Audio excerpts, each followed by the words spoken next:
Hello, my name is Fareed Khan. I'm the founder of the anti-racism activist group Canadians United Against Hate and Director of Advocacy and Media Relations for the Rohingya Human Rights Network.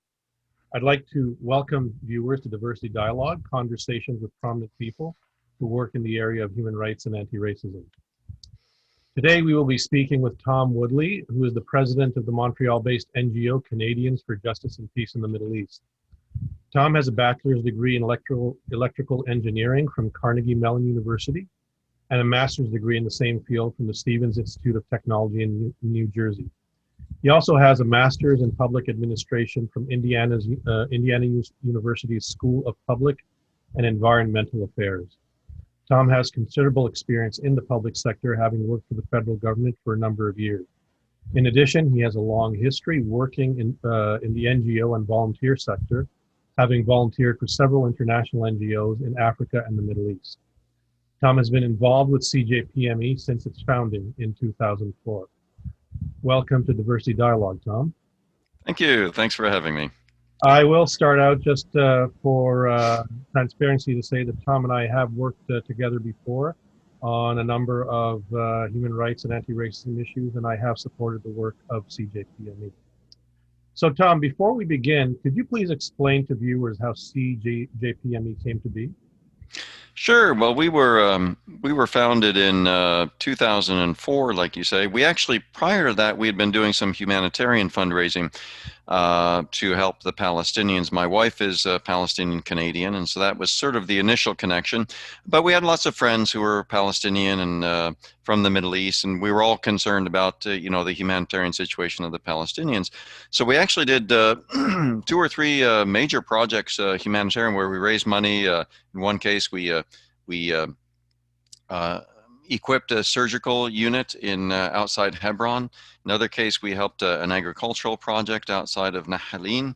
Both projects, we raised over $100,000 Canadian to help fund those projects.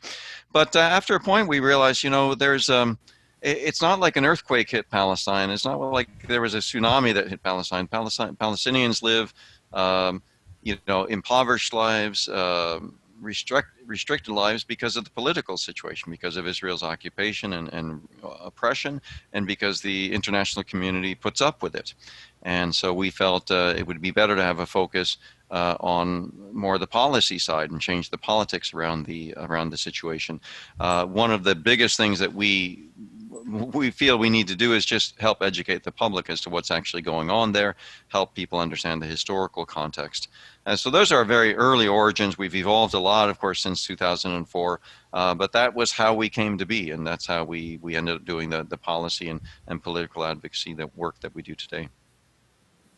And it seems that CJPME has actually become a prominent voice in Canada, not just on issues related to Israel and Palestine, but also on other issues related to human rights and anti-racism. Yeah, I'm glad you brought that up, Fareed, because in fact, in the early years of our organization, the way we had defined our mission is to empower Canadians of all backgrounds to promote justice, development, and peace in the Middle East.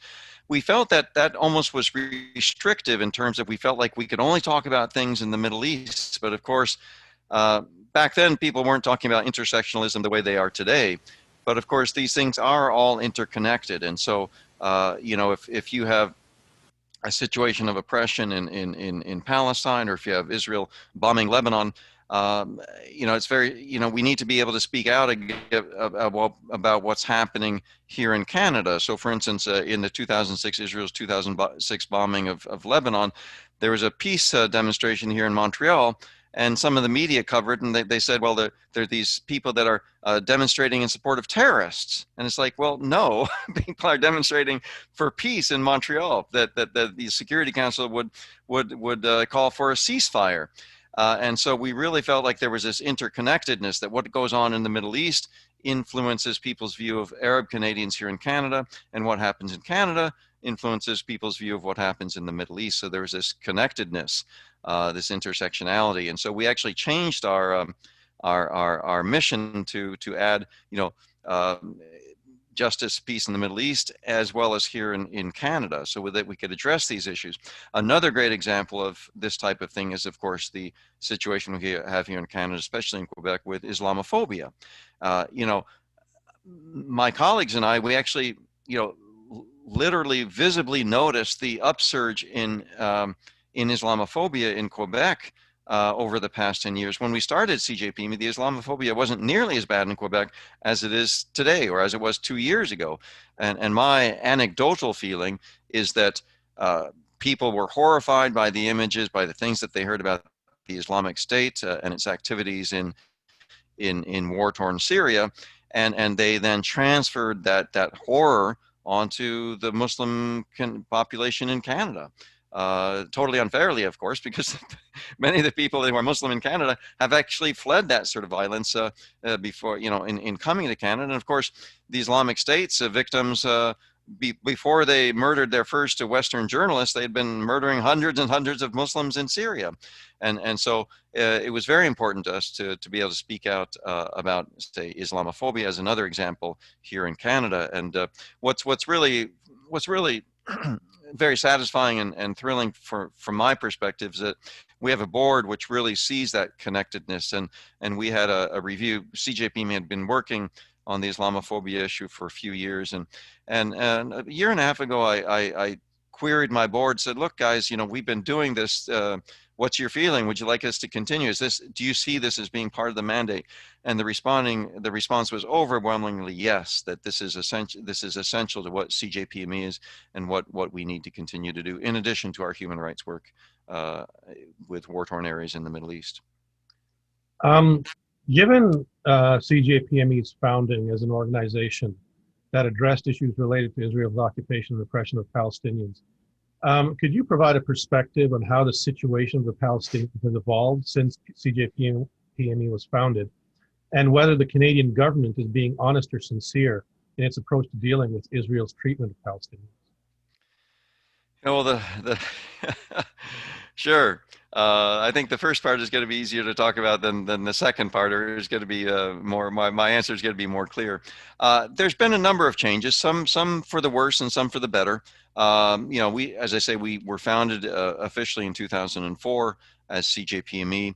A number of things that have happened have worsened the situation. Of course, is the blockade of Gaza was brought into place in 2006 after free and fair elections in Palestine, where Hamas was elected to govern, and the international community just rejected that outcome of the political process, and as a result, they blockaded the Gaza Strip.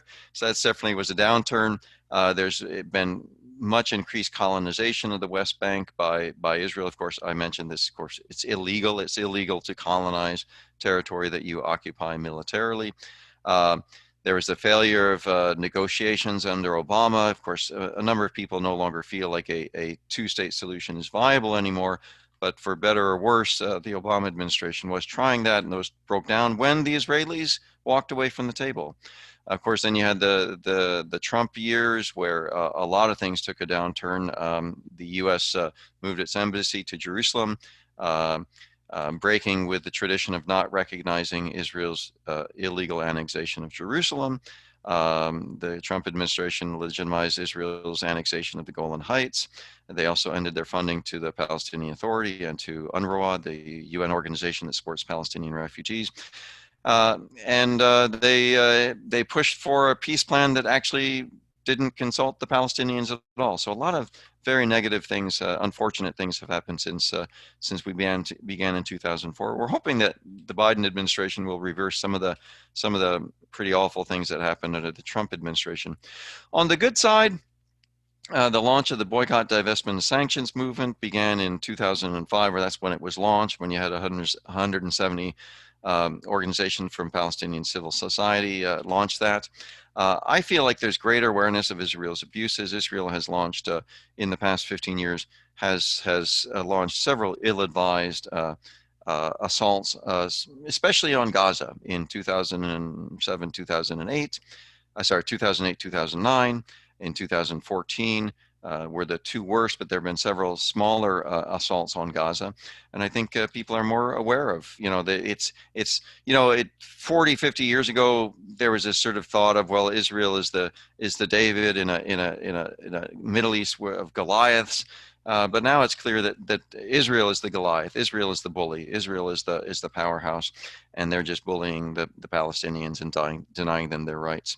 And again, on the positive side, it looks like there may be an International Criminal Court investigation that may move forward to investigate Israeli and Palestinian crimes. One of the things that is often missed in the coverage is that the Israel International Criminal Court, this is relatively recent news. They got clearance that they could investigate things that had happened during Israel's 2014 assault on Gaza.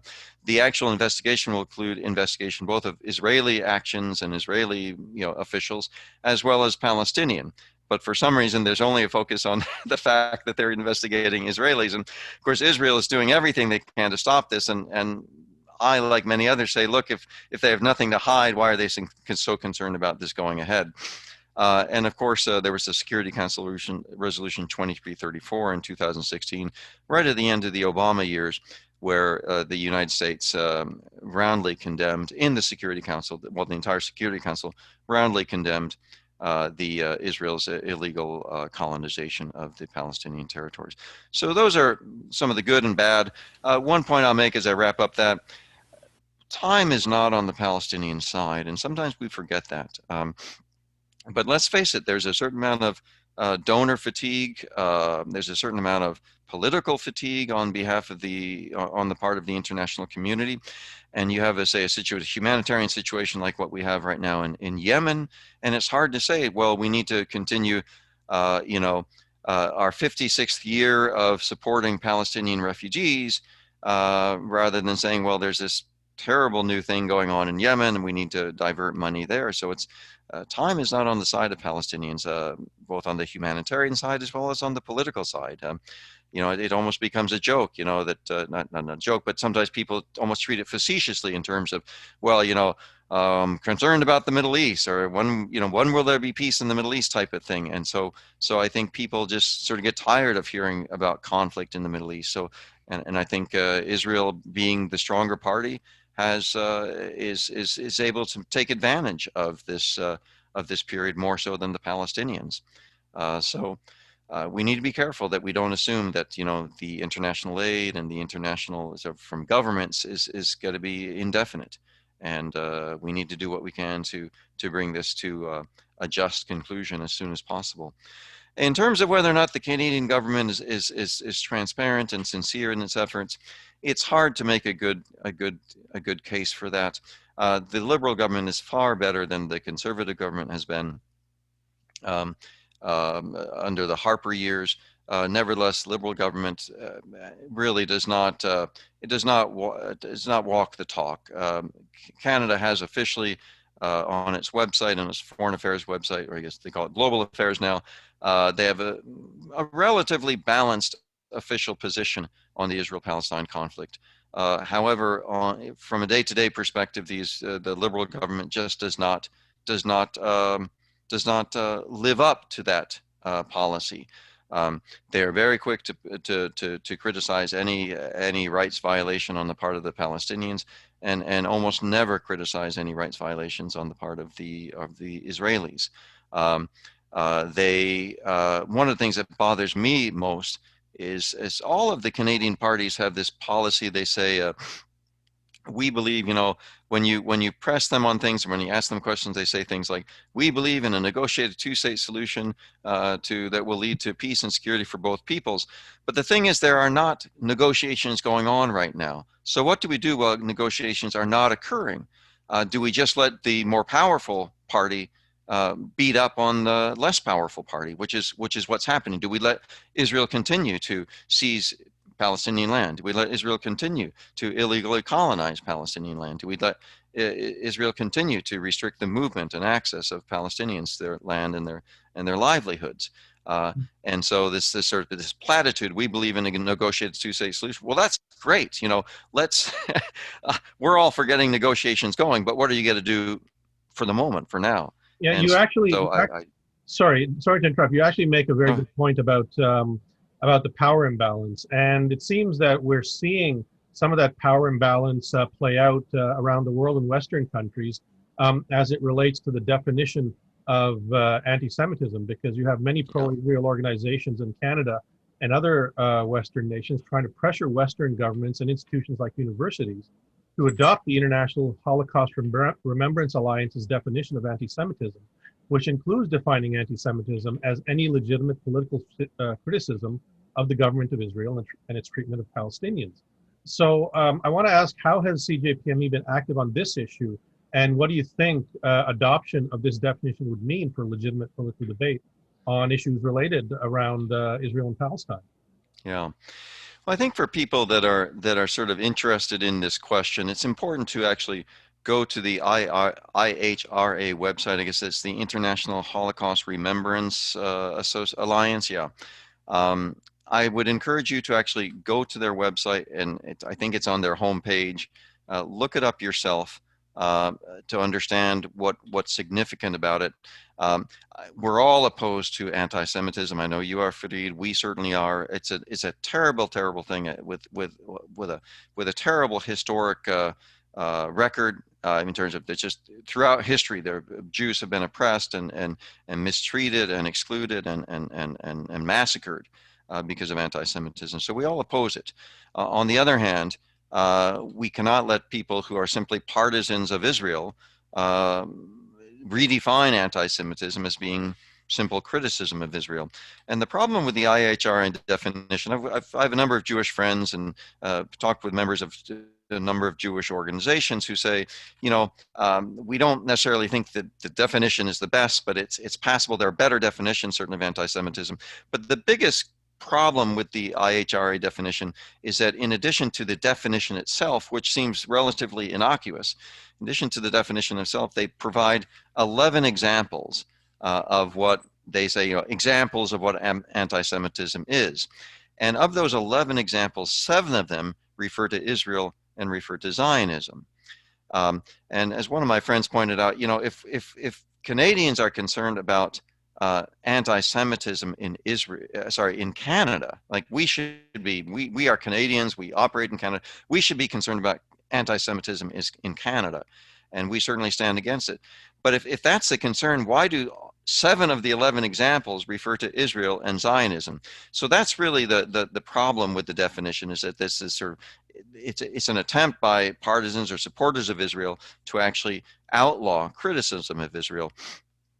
And it's sort of a backdoor way of sort of making criticism of Israel taboo or making it unacceptable. And we, CJPME has published a number of different things. My colleague here at CJPME, Michael Bookert, published an article a month or 2 ago, which actually shows all the different, I think 11 different ways in which the IHRA, we say IHRA, the IHRA definition has been specifically used, or people have said that the IHRA definition could eliminate this type of speech, referring to relatively straightforward speech criticizing Israel's human rights abuses against the Palestinians. I encourage you guys to, I encourage your audience to look up that article by my colleague Michael Bookert, because it actually cites Canadian examples and demonstrates specifically how people are saying the IHRA definition would outlaw this type of speech, which is very legitimate speech.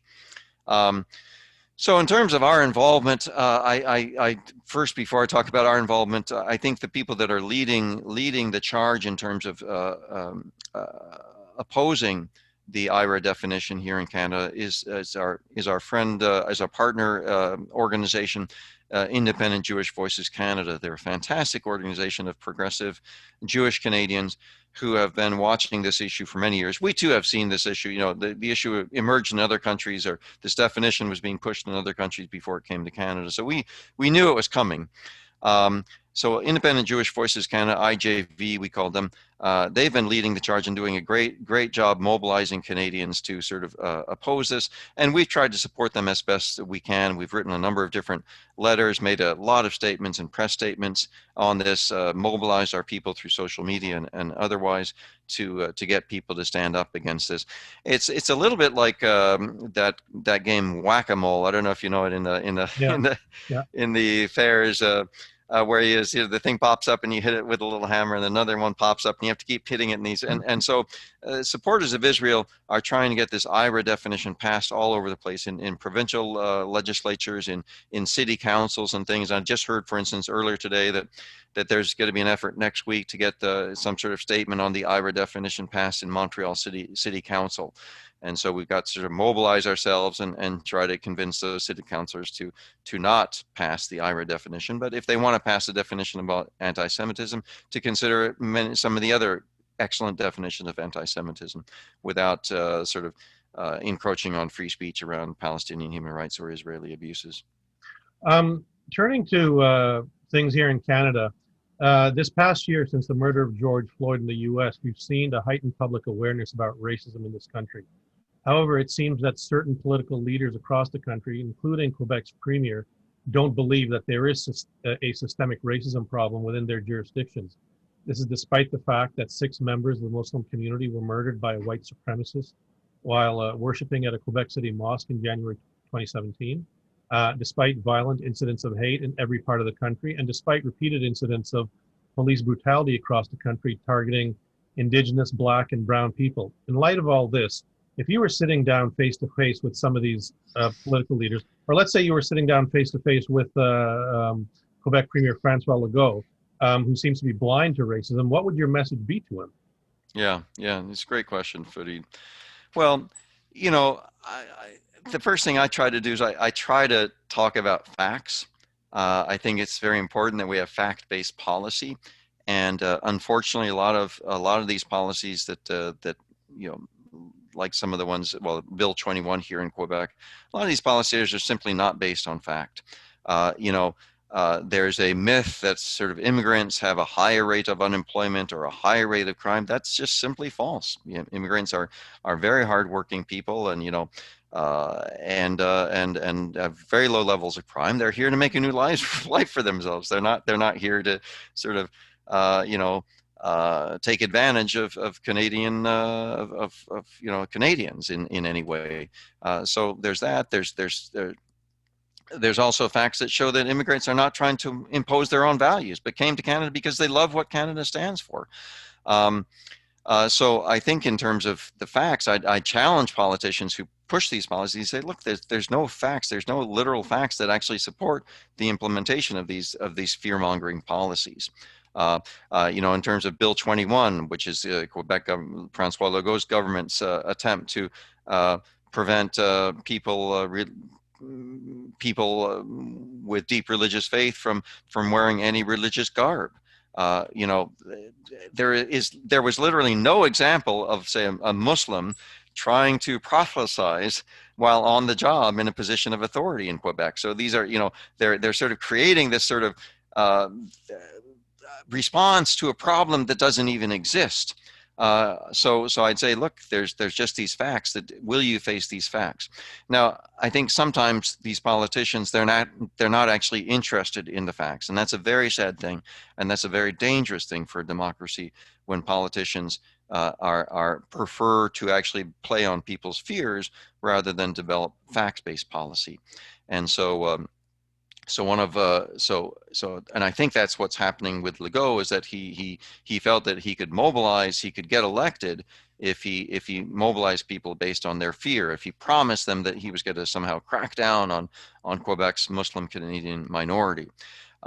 So in cases like that, where you have people that literally they're governing or their policies based on myths and not fact. What we do in our advocacy work and say, look, do you believe, we just sort of challenge them on their core beliefs. Do you personally believe that all people deserve the same civil liberties in our society? And get them really to express themselves, to articulate exactly what they're feeling. And then it's much harder for them to sort of talk about, well, there's this and there's that. well, what do you believe? What do you believe, Mr. Legault? Do you believe that all Quebecers should have the right to practice their religion as they see fit, as long as, that sort of thing. So that's the way I would challenge them. The sad thing, I think, the saddest thing is that Legault has to a large degree gone unchallenged. Just because you get a minority, when he was first elected, one of the things that he said is basically, he said he was elected, he was given a mandate to crack down, to prevent people from wearing religious symbols in their positions of authority. Even though it's been going on for decades and decades, long before you had much of a Muslim Quebec population. You've had nuns wearing their habit, and people wearing crosses around their necks, and Orthodox Jews wearing certain religious garb, and nobody had an issue with it until the past few years, when there was this big wave of Islamophobia. But one of the things that I think is most important is that just because you have a majority that is fearful of a certain minority, that does not give you the right as an elected leader to then restrict the rights of the minority. In fact, as a majority, your role is actually to protect the rights of the minorities. Yes, actually, of course, and we've seen historically what the situation is when you have politicians who cater to fear. I think obviously Nazi Germany is the prime example. Of course, today we've got the situation with the Rohingya in Myanmar. We've got a similar situation. We've only got a few minutes left, so I'd like to just mention, of course, 2020 is going to be a year that's going to be long remembered for many reasons beyond the COVID-19 pandemic. Last year, we had huge public anti-racism demonstrations around the world, and a public dialogue about racism following the murder of George Floyd in the US. Civil liberties and human rights activists in Canada and other Western countries have been talking about racism and hate and xenophobia like never before. And in Canada, since last spring, we've seen various stories in mainstream media and social media about blatant acts of racism against minority individuals and communities. One example, in Toronto, a Muslim man was murdered by a white supremacist when he was stabbed in front of a mosque as he was sitting there. We've also seen public statements by politicians which are clearly racist. And we continually see individuals on social media and far-right and Islamophobic websites that promote hate and enable and encourage racist elements in society. Based on your experience and the work that you've done, what do you think this says about the state of our society and culture when it comes to issues of human rights, the equality of citizenship, and the place of minority communities in our country? Yeah. Well, Canada is a flawed country. We've been highly flawed since our founding. So I think I think people that sort of hearken back to what Canada was, or Canada has always been a racist country, or Canadians and their leaders have always have in the past frequently implemented and tolerated racist policies. We see this very clearly with Canada's treatments of its Indigenous people.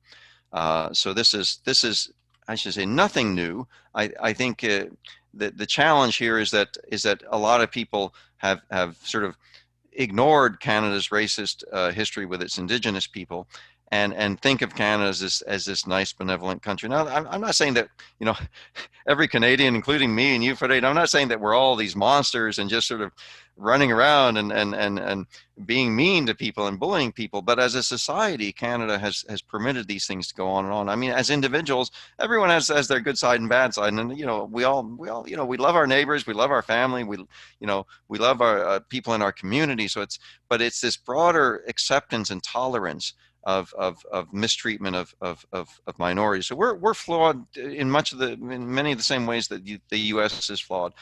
Maybe it's a little bit more subtle here, but we have many of the same. We've done many of the same things, and we have some of the many of the same weaknesses. Democracy is fragile. I am fearful that we'll start if certain people have their way, that you'll start to have the polarization in Canada that you do right now in the United States. I think there are a few things that are still protecting us. and that it's not going to be quite as easily for us to slide into the same place where the U.S. finds itself right now. But we need to be careful. So there are lots of things that we need to deal with as a country in terms of the human rights, equality of citizenship, and the place of minority communities. I think there's a number of reasonable initiatives out there. The M103 report that came out in 2018 was excellent in terms of addressing bigotry against minorities. I think in the bigger picture, though, in terms of resisting this polarization, which then just leads to mistreatment of minorities. Some of the things that we need to do is we need to have better social media accountability. I think there's some good things happening in terms of pressuring social media companies to be better about combating online hate, but we need to be careful with that as well, because we don't want to, we need to make sure that we target the right kind of behavior that needs to be controlled, rather than having a broad brush removing all free speech. We need better media accountability. We need to help our media. The media has been very much hurt in the past several years because they've been defunded as all the advertising money has gone to social media. So we need an independent media that's able to hold politicians accountable. We also need to maintain and strengthen our campaign financing laws. I mean, you look at the things happening in the States. Part of the reason you have these things happening in the States is because the campaign finance laws are just way too they make it way too easy for special interests to wield just crazy power, and especially wealthy money to wield crazy power in the States. And of course, we need to maintain our processes of defining the way we're represented in terms of our ridings and so on, to make sure that currently Canada has a very good system in terms of establishing the way ridings are drawn. We don't have the gerrymandering that you see in the United States. So these things are essential in terms of protecting us from the polarization that you see right now in the States. But in general, we just have to do better. We have to, when the Liberal government says they're going to implement the recommendations of the Truth and Reconciliation Commission that was done to look at Canada's treatment of its Indigenous peoples, and then they don't act on that, we need to hold them accountable. When the Trudeau government says they're going to, talk about electoral reform, we need to hold them accountable, because under our current electoral process, many of our voices, especially minority voices, are simply not heard. That to some degree, their votes are lost or wasted because they never get the representation that they deserve. And then another example is the M103 report that I mentioned a moment ago. How serious is the government in terms of implementing some of those protections so that Canada's minorities truly can benefit from a helping hand from the federal government, and better protections and better understanding from the broader Canadian community. Well, Tom, we've come to the end of our conversation, but as you and I know, I'm sure we could continue on for hours talking about these things. Yeah. I would like to thank you very much for joining us on Diversity Dialogue and touching on the topics that you did. I think these are issues that are very important, that need to be continued to be discussed, and certainly groups like yours need to, and other human rights and anti-racism activist groups need to be out there doing this work on a regular basis if we want to build the sort of civil society that we all hope for. Absolutely. Once again, to the audience out there who is watching this, I'd like to thank you for joining me for this edition of Diversity Dialogue. Please join us next time. We will post another one in due time, and thank you.